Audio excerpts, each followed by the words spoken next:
اس میں کئی شکلیں ہیں، جیسے وہ دوائیں جو مدرات حیض کا باعث ہوتی ہیں، جو رحم پر براہ راست ڈائریکٹلی اثر انداز نہیں ہوتی ہیں، بلکہ ان کا اثر بالواسطہ ہوتا ہے، انڈائریکٹلی رحم پر ہوتا ہے، یوٹرس پر ہوتا ہے، یعنی دیگر حالات میں رحم کو یوٹرس کو بہتر بنا کر کے حیض کے استفراغ کو بڑھایا جاتا ہے۔ اس میں سے ایک شکل تو یہ ہے کہ بسا اوقات احتباس حیض جو ہوتا ہے، حیض کا رک جانا، بندش حیض جو ہوتی ہے وہ خون کی کمی کی وجہ سے ہوتی ہے، فقر الدم کی وجہ سے ہوتی ہے، انیمک پرسن ہوتا ہے، پیشنٹ ہوتا ہے، اس کی وجہ سے ہو جاتے ہیں۔ تو اس صورت کے اندر یوٹرس تو اپنا کام صحیح کر رہا ہے، لیکن جب خون ہی کم ہے تو اس اس صورت کے اندر خون کو بہتر بنا کر کے ایسے مرکبات استعمال کر کے جس کی وجہ سے خون بنے، اور پھر اس کے بعد کیا ہے مدرات حیض کا عمل ہوتا ہے۔ اس صورت کے اندر حیض کو جاری کیا جاتا ہے، جیسے شربت فولاد ہے، شربت انارین ہے، معجون خبز الحدید ہے۔ یہ ادویہ استعمال کرا کے خون کا لیول بڑھایا جاتا ہے، ہیموگلوبن کو بڑھایا جاتا ہے، اور جب ہیموگلوبن بڑھ جاتا ہے، خون کی کمی ختم ہو جاتی ہے، تو جو ہے استفراغ ہو جاتا ہے۔ دوسری شکل یہ ہے کہ ڈائریکٹ ادویہ کو استعمال کر کے رحم پر ڈائریکٹ ہی اثر انداز نہیں، بلکہ نظام عصبی نروس سسٹم میں نروس سسٹم کو اسٹیمولیٹ کیا جاتا ہے، اور جب نروس سسٹم اسٹیمولیٹ ہوتا ہے تو وہ کیا کرتا ہے، رحم کو تحریک دیتا ہے، اب جس کی وجہ سے ادرار حیض ہو جاتا ہے۔ ایسے مرکبات کو استعمال کیا جاتا ہے جو نظام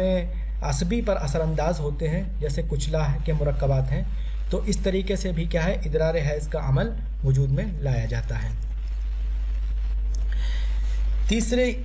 یہ ہے کہ رحم کے جو قریبی اعضاء ہیں، مجاور اعضاء یعنی جو قریبی اعضاء ہیں، ان میں کیا ہے دغدغہ پیدا کیا جاتا ہے، اسٹیمولیشن کیا جاتا ہے، خراش پیدا کی جاتی ہے، جس کے باعث کیا ہے رحم کے اندر تحریک پہنچتی ہے، یوٹرس کے اندر تحریک پہنچ جاتی ہے۔ تو جب یوٹرس میں تحریک پہنچتی ہے تو وہ اسٹیمولیٹ ہوتا ہے، تو اس کی وہاں پر اس کی وجہ سے کیا ہے پھر ادرار حیض میں زیادتی ہو جاتی ہے، اور یہ پروسیس ہوتا ہے۔ جیسے سبر کے مسہل، سبر کے ذریعے مسہل دیا جائے، جب مسہل استعمال ہوتا ہے تو آنتوں میں خراش ہوتی ہے، آنتوں میں دغدغہ پیدا ہوتا ہے، تو رحم میں بھی کیا ہے یوٹرس پہ بھی تحریک ہوتی ہے، اور پھر ادرار حیض میں زیادتی ہو جاتی ہے۔ خون حیض کے ساتھ خارج ہونے والے مواد فاسدہ جو ہوتے ہیں وہ کون کون سے ہوتے ہیں؟ ادرار حیض کے ذریعے مندرجہ ذیل فضلات دمویہ خارج ہوتے ہیں، بلغمی رطوبتیں خارج ہوتی ہیں جو رحم کے اندرونی سطح پر چپٹی ہوئی ہوتی ہیں، معلق اعضاء اندرونی سطح پر چپٹی ہوئی ہوتی ہیں، اور رحم سے متعلق جو اعضاء ہوتے ہیں، جو عضو ہوتے ہیں، ان میں بھی کیا ہے بلغمی رطوبتیں ہوتی ہیں، وہاں سے کھنچ کر کے بلغمی رطوبتیں ادرار حیض کے ذریعے نکل جاتی ہیں۔ جیسے خصیت الرحم ہے، اس میں بھی بلغمی رطوبتیں ہوتی ہیں، اگر موجود ہوتی ہیں تو ان ادویہ کا استعمال کر کے خارج کی جاتی ہیں۔ خصیت الرحم اووری۔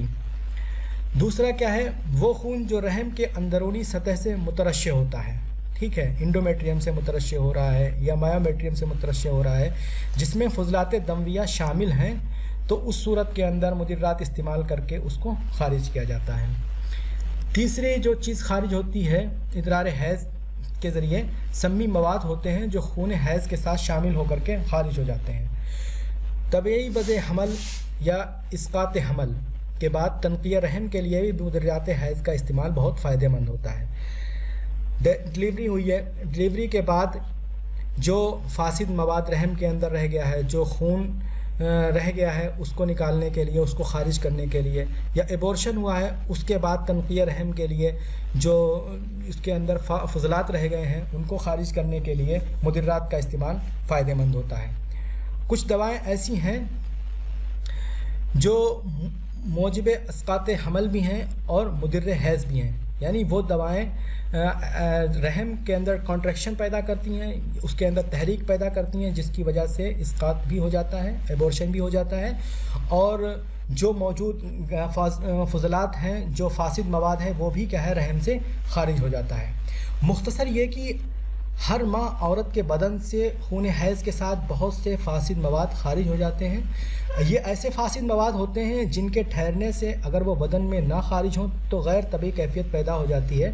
جس کیفیت کو ختم کرنے کے لیے، جس مرض کو ختم کرنے کے لیے ادرار حیض کرانا ہوتا ہے اور لازمی ہوتا ہے۔ مدرات حیض کا استعمال کہاں کہاں کریں گے؟ انڈیکیشن کیا کیا ہیں؟ حیض کے جاری کرنے کی کوشش اس وقت کی جائے جب ادرار حیض میں کمی ہو جائے، یعنی ڈسمینوریا ہو یا بندش ہو جائے، ایمینوریا ہو، تو ان صورتیں کے اندر مختلف اسباب، یا حیض جو ہے بہت ہی کم آ رہا ہے، اس کا ڈیوریشن بھی کم ہے اور کوانٹٹی بھی بلڈ کی کم ہے، تو اس صورت کے اندر کیا ہے